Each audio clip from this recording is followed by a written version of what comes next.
고린도전서 10장. 친구 여러분, 우리 역사를 떠올려 경계를 삼기 바랍니다. 우리 조상들은 모두 하나님의 섭리로 구름의 인도를 받았고 기적적으로 바다를 건넜습니다. 모세가 그들을 종의 상태에서 구원으로, 죽음에서 생명으로 이끌 때 그들은 우리가 세례를 받듯이 물속을 지났습니다. 그들은 모두 같은 음식을 먹고 같은 음료를 마셨습니다. 그것은 하나님께서 날마다 공급해 주신 식사였습니다. 그들은 바위 틈에서 솟아나는 물을 마셨습니다. 하나님께서 그들을 위해 마련하신 바위에서 솟아난 물은 그들이 있는 곳이면 어디에서나 그들과 함께 머물렀습니다. 그 바위는 다름 아닌 그리스도였습니다. 그러나 하나님의 기적과 은혜를 경험한 것이 그들에게는 큰 의미가 없었던 것 같습니다. 광야에서 어려운 시기를 보내는 동안 그들 대다수가 유혹에 무너지고 말았으니까요. 결국 하나님께서도 그들을 기뻐하지 않으셨습니다. 똑같은 일이 우리에게도 일어날 수 있습니다.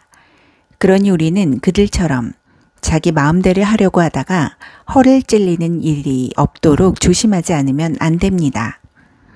백성이 먼저 파티를 벌이고 그런 다음 춤을 추었다고 했지만 우리는 그들처럼 우리 신앙을 떠들썩한 쇼로 변질시켜서는 안 됩니다. 성적으로 문란해서도 안 됩니다. 잊지 마십시오. 그들은 성적으로 문란하게 살다가 하루에 23,000명이나 죽었습니다. 우리가 그리스도를 섬겨야지 그리스도께서 우리를 섬기게 해서는 안 됩니다. 그런데도 그들은 그렇게 했고 결국 하나님께서는 독뱀을 풀어놓으셨습니다. 우리는 불평하지 않도록 조심해야 합니다. 그들은 불평하다가 멸망했습니다. 이 모든 것은 위험을 알리는 경고 표지입니다. 이 모든 것이 우리 역사책에 기록된 것은 우리로 하여금 그들의 실수를 되풀이하지 않게 하려는 것입니다. 우리의 처지가 그들과 유사합니다. 그들이 처음이라면 우리는 나중이라고 할 수 있습니다. 우리도 그들처럼 실패할 수 있습니다. 그러니 순진하게 속지도 말고 자만하지도 마십시오. 여러분도 예외가 아닙니다. 여러분도 다른 누구처럼 쉽게 넘어질 수 있습니다. 자신에 대한 신뢰는 버리십시오. 그런 것은 전혀 도움이 되지 않습니다. 오히려 하나님께 대한 신뢰를 기르십시오. 여러분의 앞길에 닥치는 시험과 유혹은 다른 사람들이 직면해야 했던 시험과 다르지 않습니다. 다만 여러분이 기억해야 할 것은 하나님께서 여러분을 포기하지 않으시고 여러분이 한계 이상으로 내밀리지 않게 하시며 그 시험을 이기도록 언제나 곁에 계시며 도우신다는 사실입니다. 그러니 사랑하는 친구 여러분, 사람들이 하나님을 어떤 대상으로 전락시켜 이용하거나 통제하려는 모습이 보이거든 할 수 있는 한 속히 그 모임에서 빠져나오십시오. 이제 나는 성숙한 신자들에게 하듯이 말하겠습니다. 여러분 스스로 결론을 내려보십시오. 우리가 성찬 때 축복의 잔을 마시는 것은 그리스도의 피, 그리스도의 참 생명에 참여하는 것이 아닙니까? 마찬가지로 우리가 빵을 떼어 먹는 것도 그리스도의 몸, 그리스도의 참 생명에 참여하는 것이 아닙니까? 여럿인 우리가 하나가 되는 것은 빵이 하나이기 때문입니다. 그리스도가 우리 안에서 조각조각 나는 것이 아닙니다. 오히려 우리가 그분 안에서 하나가 되는 것입니다. 우리가 그리스도를 우리의 모습으로 축소시키는 것이 아니라 오히려 그리스도가 우리를 그분의 모습으로 끌어올리십니다. 옛 이스라엘에서도 그런 일이 일어났습니다.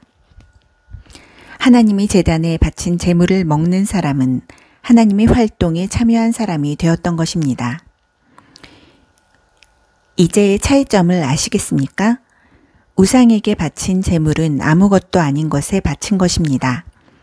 우상이 아무것도 아니기 때문입니다. 그러나 사실 우상은 아무것도 아닌 것보다 더 심각합니다. 그것은 바로 마귀입니다.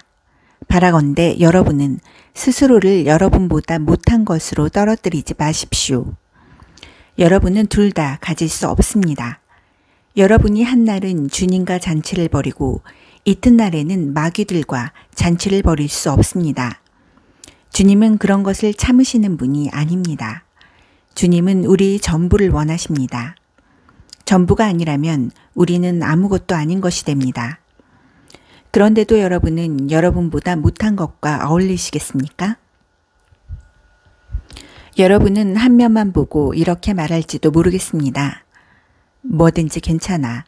하나님은 한없이 관대하시고 은혜로우시잖아. 그러니 우리가 무슨 일을 할 때마다 그것이 그분의 기준을 통과할지 일일이 따져보거나 조사하지 않아도 돼. 라고 말입니다. 그러나 무사히 잘 빠져나가는 것이 핵심이 아닙니다. 우리가 제대로 살아야겠지만 무엇보다 우리가 노력을 기울여야 할 것은 다른 사람들이 제대로 살도록 돕는 일입니다.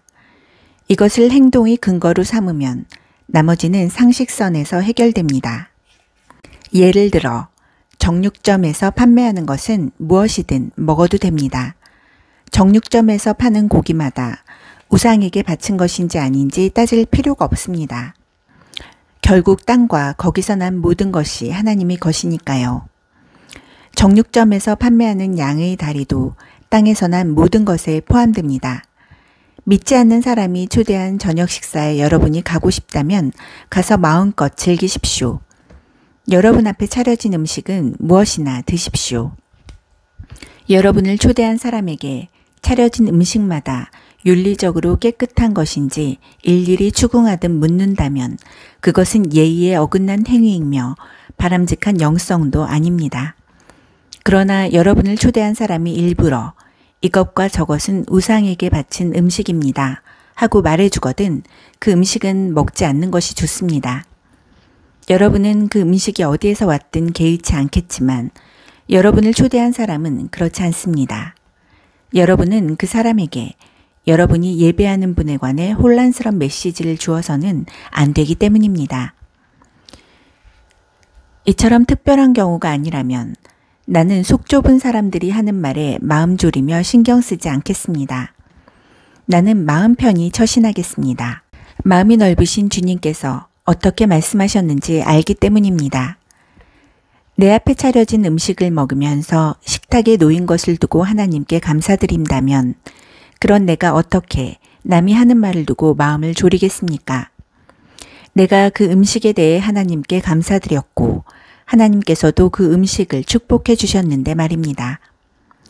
그러니 남들이 여러분을 두고 뭐라고 말하든지 신경 쓰지 말고 마음껏 드십시오. 결국 여러분이 음식을 먹는 것은 하나님의 영광을 위한 것이지 사람들을 기쁘게 하기 위해 먹는 것이 아니기 때문입니다. 무슨 일을 하든지 그렇게 하십시오. 마음을 다하여 자유롭게 하나님의 영광을 위해 하십시오. 그러나 여러분의 자유를 지각 없이 행사하지는 마십시오. 여러분만큼 자유롭지 못한 사람들의 감정을 상하게 하지 마십시오. 나는 이 모든 문제에서 모든 사람의 기분을 헤아리려고 최선을 다하고 있습니다. 여러분도 그렇게 하기를 바랍니다.